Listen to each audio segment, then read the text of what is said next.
Yeah, this is Bang Bang Radio. Sorry I lost me phone and all that, everything. The camera went and I just had to go buy a new one and this, that and the other. I apologise. Listen, like, yeah, and subscribe to my channel, please, yeah. Anyway, let's talk about what I was talking about before. Lenny and Roy Shaw and Cliff Fields and that little firm and other people that I fought when I was fighting. Because we lost it, didn't we? We lost all that, yeah. Yeah, anyway, it's like when I moved to Lewisham, yeah. I mean, I was training every day. I was running 10 miles, as I told you before. Deptford, Catford, Woolwich, up Blackheath and all round there, you know what I mean, Hilly Fields. And I used to really work hard, you know, train really hard, you know. And people used to watch me outside the pubs and all that. I loved it, mate. I loved it. I mean, come on. There's nothing better than running like miles and miles and miles and feeling really, really good. And people watching you, you know, you're soaking wet. You're really sweating, you just feel, yeah, you know, get back, you have a bath or whatever, you have a shower. Showers really weren't in them days, it was baths, you know what I mean? So, like, you get out of the old bath, mate, and you feel fucking lovely. Anyway, so, yeah, I used to really, really train hard. And then I used to go down, as I said, I'll go down to Beckett. Before that, I went down the pub down the road, the 2 Ways Road, and I met Charlie Richardson, Terry Coombs, Terry Sharp, Gypsy Tom. There was a few more people in there, but they was all like proper George, Big George Joe with a big fucking scar down his face. Oh, away again. All that sort of thing. All them run it round there, you know. They run all the spills, all the billing it was going on. Bessie Charlie Richardson, fucking nice guy, mate. You know what I mean? I'm sort of introduced myself when I walked in there to him. My name's Rael, you know, I just come out of prison, you know, and he was like respectful towards me because obviously he's done a bit of bird himself and he's a wrapped around sort of people, and it was nice, you know. And then anyway, I started to go up to Beckett, go up to Thomas Beckett, and it was like, oh, fucking hell, mate, come on. Living in Lewisham, the Beckett was what, 5 miles down the road, 6 miles down the road, Old Kent Road. You know what I mean? A little car. I loved it, mate. I loved it. I could go to the Beckett. You know what I mean? I've always wanted to go. I mean, I used to go to the Noble Light Aberstock Hill. You know what I mean? And it was like proper there. You know what I mean? I was to spar with Bugner. I was to spar with Billy Aird. Fucking Bugner hit like a mule. Billy Aird was a southpaw.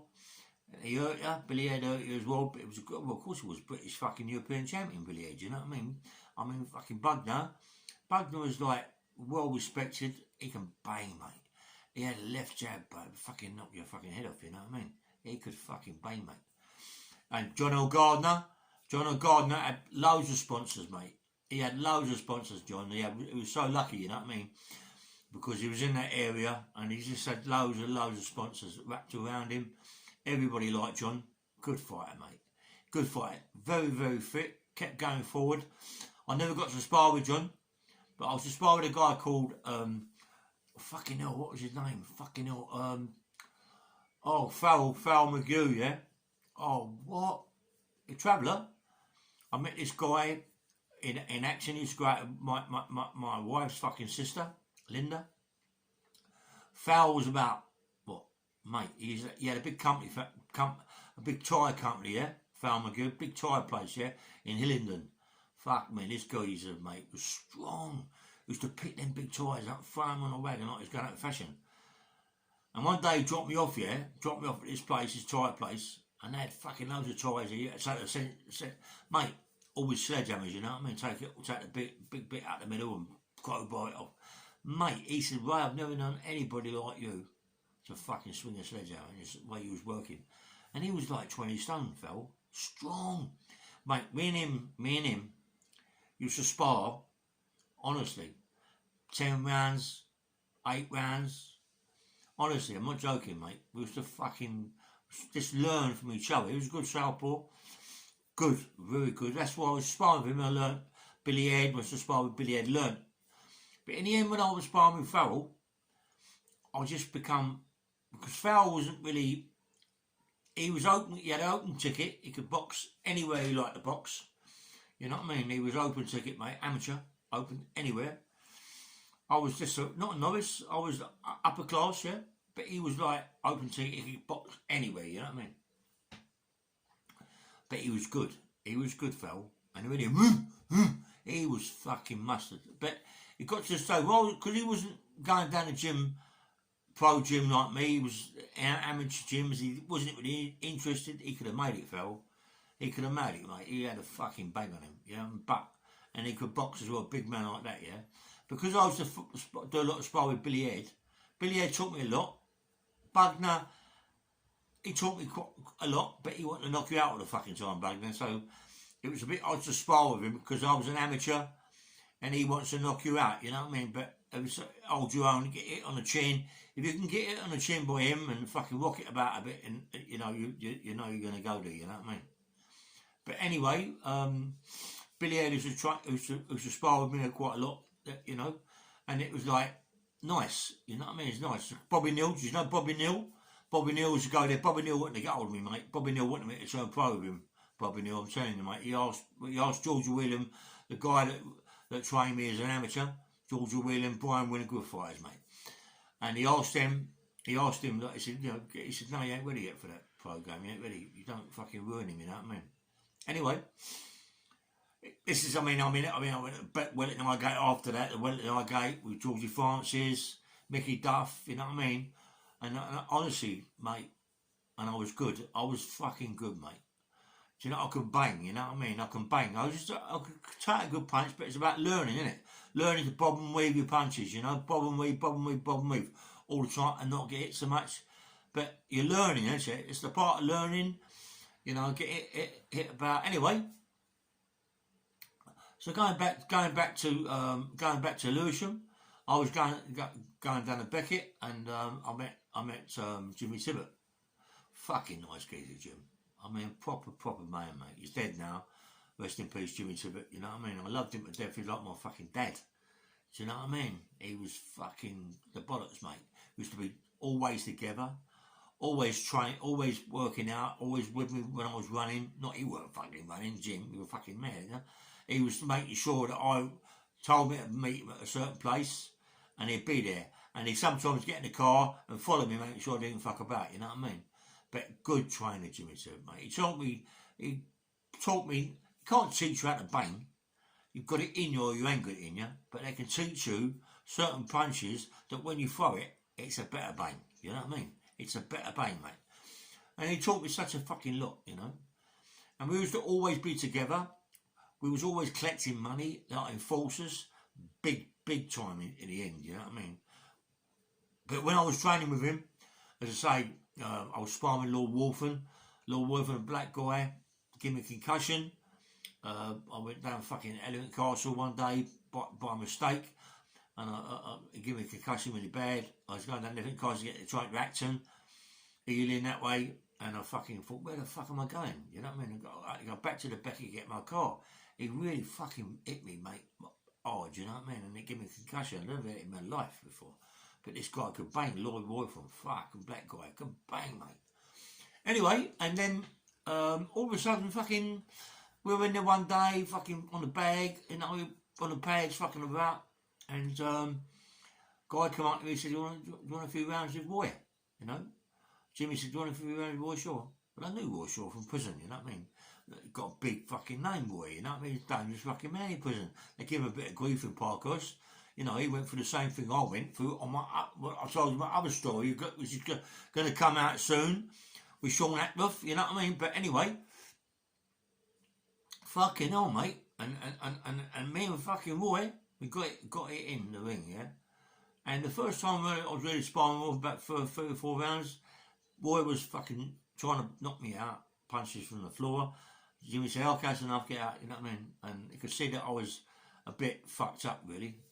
Roy was hitting me hard. Listen, he can fucking bang. I ain't gonna say he can't bang, because he can bang. Any man who can fucking, with that fucking strength and all that, he can bang, mate. Anyway,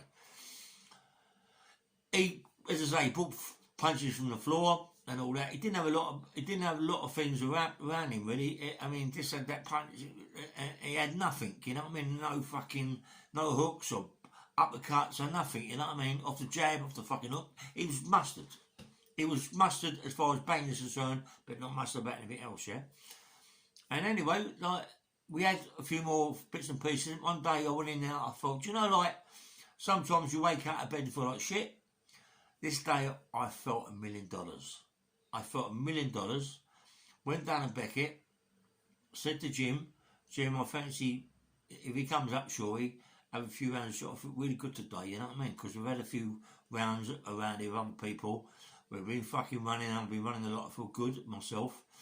I'm using a bag, I'm hitting that bag like it's going out of fashion. Slap, slap, slap, I'm doing really, really good. The pads I'm smashing all around the gaff. Come on, let's get in, here he comes. He come up, boy. And after about the third round, mate, he'd had enough. He's trying to say, well, he's had enough, get him out, you know what I mean?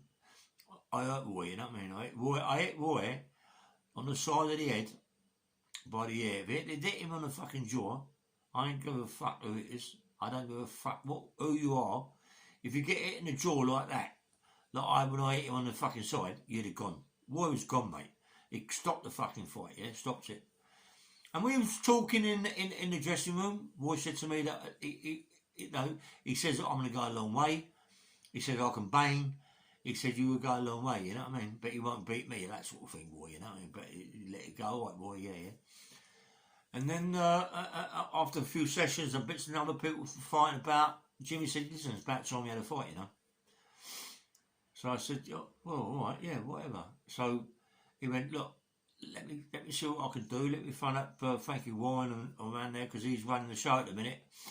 Over at fucking Tottenham, Mayfair, Tottenham. So let's see what we can do. Anyway, he phoned me out. He said, do you want to fight? It was a fight with a guy called Brian Hall, which wasn't a bad heavyweight, you know what I mean? Bit past it a bit now, but not still can bang and still a bit lively, yeah? Had a few punches, a little bit, I think it's had a bit too much punches, you know what I mean? Anyway, went down there, had a challenge up, got in the ring. There's a film called Box On. It didn't show me so much. You always see me get in the ring. It's box on, the music. You get me, I've got a black fucking top on with a white red fucking thing. But you see Brian Hall after the state of his face. That's what I done. Some reason it didn't show me in this fight. I don't know what it was all about. Perhaps they didn't want to show who I was. Perhaps they knew I was a bit fucking nit them. I don't know. Yeah, it's the same thing with Cliff Fields had, yeah, when he web dropped. So anyway, I've gone in with Brian. I'm holding my own. He ain't hurting me, mate. He ain't hurting me. I'm hurting him. But he ain't hurting me, really. He ain't hurting me. So I think it was 8 to 10 rounds. It became a draw, fair play. It's a draw, you know. I don't mind a draw, you know what I mean? It's better than a fucking loss. It's better than the loss, but actually there's a win. Anyway, we've got a few bob for it. I think we got about £500. Anyway, so, no, we got £300 each, 600 quid. Fuck it, you know, it's a fight, isn't it? It's 300 quid. And, you know, it's better than a kick out the bits, mate. It's better than nothing, you know what I mean? You're fighting. Why fight in the street and get fuck all? And spar in a Beckett and get nothing. I mean, you can go down there with a few fights and get paid for it. What better? You might get hurt. Fuck, who gives a fuck? It's like, listen, they ain't going to shoot you with a gun, mate. They ain't going to stab you. You've got a pair of gloves on. Anyway, as I jumped out the ring, fucking geezer there, all in black fucking roll-neck jumper, black trousers, black hair, shortcut, about the same weight as me, about 17 stone, 16 or 17 stone. Said, listen, you should have fucking knocked him out, mate. You should have smashed him to pieces. If that was me, I'd have fucking done it. I said, who the fuck are you? He said, my name is Lenny McLean, I'm the governor. I went, really? I said, okay, whatever. He said, why, do you fancy it? I said, listen, don't see me, mate. See my mate Jimmy Tibbet. He'll fucking sort it out, yeah? Jimmy Tibbet talked to fucking Vic Andretti and Frankie Warren. Yeah, come up to me on the way home. We got in the car, give Jimmy's little bit of money. Yeah, don't worry about it. Jimmy's had a bit of money out of it, but I don't give a fuck, you know what I mean? I know Jimmy's a slippy cunt. Anyway, so he said, look, listen, we've got to go down a pub called The Ring that belonged to Vic Andretti. Go down there and have a few rounds with Lenny. Do you fancy that? Just to see how it is, see how it stands. No one wants to mug themselves off. You know, you don't want to go in the ring and get fucking knocked out straight away. Let's go and see how it is, yeah? All right, fair enough. Go down there, 16 outs go. I was going there, he's throwing punches like a fucking thing, Lenny. Fair play to him, fucking fit. He's got respect, he sells a ticket. No one really knows who I am as such. I've had 2 knockouts and a draw. Let's go from there, yeah? Get in with Lenny. I've been with Shaw, pulling Shaw around, got him with Lenny. Lenny's throwing punches from every fucking angle. He's hitting me and he's hurting me, yeah? He's hurting me, Lenny. He can hit, yeah? He can bang, and he's hurting me. But don't believe it or not, I'm hitting him and I'm hurting him. Don't fucking worry about that, mate. I know I'm hurting him. You know what I mean? You know. And I'm hitting me around the shoulders, yeah? Shoulder plexus, whoop, down, and across with the left. Listen, we had a good few fucking rounds. Second time I went round there, right, I hurt Lenny, mate, and I pulled Lenny around and I knew I could beat him. I knew I could beat him. I ain't being flesh. Don't forget, mate, he's the same weight as me. He's 17 and a half, 16 and a half, 17 stone. He ain't no fucking 24, 23 stone like he was. At the end of it all, when he got all the people throwing around the ring, he weren't like that. He was like me. All of a sudden, I become that big fucking geezer when I come out because I got bird again and want to run and come out massive, yeah? But Lenny must have got, when he worked with that Mickey Theo in the club. Mickey Theo, I don't think Mickey Theo owned a club or owned a pub or owned a bar or whatever. Mickey was on the roids. Mickey was a bodybuilder, a good bodybuilder. He was on the roids, you know, and I suppose he got Lenny on the roids. You know what I mean? Because Lenny seems that's when Lenny started getting a bit big, yeah? Anyway, me and Lenny, listen, I was supposed to fight Lenny a couple of times and he never showed up, yeah? Whether or not it's through Lenny's fault, whether or not it's through Frank Warren's fault, whether or not it's through Vic Andretti's fault. Listen, sometimes in the fighting game, people swerve you because they know that they can either beat you or make you look a fucking idiot. Make you fucking look foolish, yeah? Some fighters are messes, are good fucking messes, yeah? Good messes, they can pull you around, this, that and the other, yeah? They can do all them fucking things, you know what I mean? Look at fucking, what's it called? Look at Tyson Fury. You ain't got no chance with him, mate. He's got long arms, long legs, long arms, mate. He just pull you around. He just pull you around. He got long arms, he just fucking pull you, He mess you up, you can't get near him, mate. You can't get near fucking him. You can't get near him. Do you know Anthony Joshua's going to get smashed to pieces? I'm not joking. You can't, listen, Anthony Joshua can bang. Right? Tyson Fury can bang. But the difference is, Anthony Joshua's got to get into Tyson Fury. He ain't going to get nowhere near him, mate. He's just going to pull him around, jab his head up, mate. It's too awkward. And that's how a lot of them fighters, a lot of these fucking managers who were fighting, when we was doing that unlicensed fighting, they knew who could win and who could lose. It's about a punch. You know, and don't forget, I was fighting a lot of people then. After that, me and Lenny, Jimmy said we weren't no cunt, mate. We was going to all the fucking clubs, all bars, and fighting anybody. Anybody that Jimmy wanted me to fight, I'd fight. You know, I ain't going to say, no, fuck that, he's a big fuck. No, I'd fight him. Because it's what it's about. I ain't worried about fucking size of the guy and this, that and the other. They get in the ring, mate. They're the same as me. They got two hands. They got two hands, okay. Now and again you can butt, knight and bite, you know, now and again. You do it for 2 or 3 times, it's disqualified. Your butt, you can get hurt after 2 or 3 times, yeah? We know that. You're going to cut eye a bit here, whatever, after 2 or 3 times. But if you can fucking bang, don't let no one near you, you're going to win the fight, mate. And I never used to let no one near me, mate. I used to just bang them. When they come any close to me, mate, listen, you wouldn't want to be put in a fucking telephone box with me. Believe me. You wouldn't be put in a telephone box, mate, because you ain't getting out. Believe me, if I hit you, you're fucking gone. You're fucking gone. But listen, there's people on this fucking site now, right, as you're talking, I'm talking to you now, right, people out there that have maybe fought me, yeah, and know I can bang. I can bang. As an amateur, I was the bollocks, mate. Even me nearly getting to a pro, I can bang. You know what I mean? That's why you've got fighters like Mickey. You got Mickey Duff's a manager. Come on, who knew that one thing I had was a bang. I can bang, mate. I can fucking bang. Whatever. That's why they call me Bang Bang. That ain't a fucking name they just made up. Do you know who gave me that name, Bang Bang? Brian Cox, the actor, the film star, the director. Brian Cox. Look him up.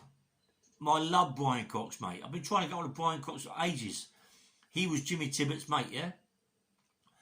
I knew Brian Cox, mate, when he wasn't as big as he is now. He'd got a bad leg. I think he had an accident or something. But Brian Cox loved my sister. Loved my sister to death, mate. You know what I mean? He stood bow for me, Brian Cox. Fucking proper fucking man. I know I'm going off the edge a bit, but I'm on about Brian Cox. Terry Coombs. Terry Coombs could have a fight. Fucking nice geezer. Terry Sharp could have a fight. All these people do the unlicensed fighting, and now they become managers and trainers. You know, Gypsy Tom, I met a couple of times with Jim. Didn't know him too well, but can have it. You know what I mean? Gypsy Tom, Terry Coombs, Gypsy Tom, all that little fucking firm. Paul Moriarty out of Razors. Paul Moriarty fight. He can have a row. You got fucking people who can have a row. You got fucking Johnny Old, Davey Old. They can all have a fight, mate. All from around that Lewisham, Deptford, Catford, all that fucking mob round there, mate. Nasty and can have it. My mate Peter Kelly, Big Peter Kelly, another one, dangerous. You got all that lot who done the Bank of America, dangerous. You got all the lot who done the gold bullion thing, dangerous. All from around Deptford, Catford, Woolwich, Bermondsey, all around that area was all fucking armed robbers, and I knew most of them. I've gone through it myself, you know. I know maybe I don't look 71. I'm 71, yeah? Well, nearly 71, right? But let me tell you something. I've been away with proper people. I've known proper people, talked to proper people, shook hands with proper people, because you know why? Because I am a proper fucking person. I am a proper person, and I've got stories that come out of my arsehole, mate, about proper people. You know what I mean? Anyway, look, I've said maybe too much at the minute. You know what I mean? But let me go on for a little bit longer, right? Anyway, so I thought Brian, we come to the draw. Me and Jimmy driving home. Jimmy's going, well done, mate. Done a good job. I know Jimmy got a few problems more than me, but I'm not really bothered. You know what I mean? It's about fucking learning, about getting a little bit of a power note. I'm with someone. Don't get on with Christine. And I know she's going to go. I know she's going to fuck off. She don't want to be around that area. She don't know no one. She's got a baby. She don't know one. She's back with her mum, her sisters, her brothers. That's it. Fair enough. But I'm still... She goes back to Acton. Jimmy gets me a fucking flat. I think it was in Deptford. I can't get mixed up with him too. And we start going to clubs, right? And one day we went to a club called Cheeks. Harry Haywood, Billy Haywood owned a pub. The club is called Cheeks, yeah? Bill and Harry owned a pub called the Harp and Erin. And the Harp and Erin pub, fucking Harry used to run it. But downstairs, Harry had a ring. Harry had a fucking cell made. A prison cell made. Bricked up, the lot, mate, I'm not joking. Big fucking thick door. And a proper cell made up. Do you know why? Because at any time that he felt like doing something fucking not right, he'd go downstairs, lock himself in that fucking cell, stay there and think to yourself, do you know what? I don't want this no more. Fuck this. Being banged up in here 24 hours a day or 23 hours a day. I ain't having that, mate, no more. Fuck off. I don't need the pressure of taking that bit of money, looking over my shoulder, and one day ending up in a cell like this. Fuck that. I'd rather be doing what I'm doing, getting a living, buying and selling things. That does me. Fuck going out robberies, armed robberies. And I tell you something, mate. Harry, if you're alive still, mate, I'll hold my hands up to you. And you, Bill, because that is a fucking from negative to positive thinking, brother. That is the bollocks. To do that is the bollocks. Believe me. That is fucking positive thinking. And we all thought about them things. They go like, listen, if you was to challenge your thoughts every day from fucking negative to positive, you wouldn't go out your ass. You wouldn't go out your ass, mate. You'd stay in 24/7. That's where it's fucking dangerous. That's where it's dangerous, you know. But obviously, so I do a lot of that now. I'm an IPP. I've done 4.5 years psychology. I've done 2 years counselling. Come on, I learnt a lot, and because I learnt a lot, it's fearful to you. You get a little bit, fuck that. And I'm doing a 99-year fucking licence. I've got the IPP when it come out. It's retrospective, or it's now stopped, but I've got it retrospectively. Me and Fish, we're doing 99 years, mate. 99 fucking years. I've only done about 19 years of it, you know what I mean? I ain't going to eat the rest of it, mate. I ain't going to do another 80 years, fuck that. What? I'll be on a fucking Zim, I'll be gone, mate, anyway. Yeah, so that's it. Anyway, look, I'm going to sign off now. Tomorrow, I'll do another one. Good night, God bless. And don't forget, subscribe to me, yeah? Come on, just fucking like and press a button, subscribe. It's so easy. It don't cost you nothing. Do it for me. Come on, and I'll do more and more stories. I want to go forward, mate. Help me out. Good night and God bless.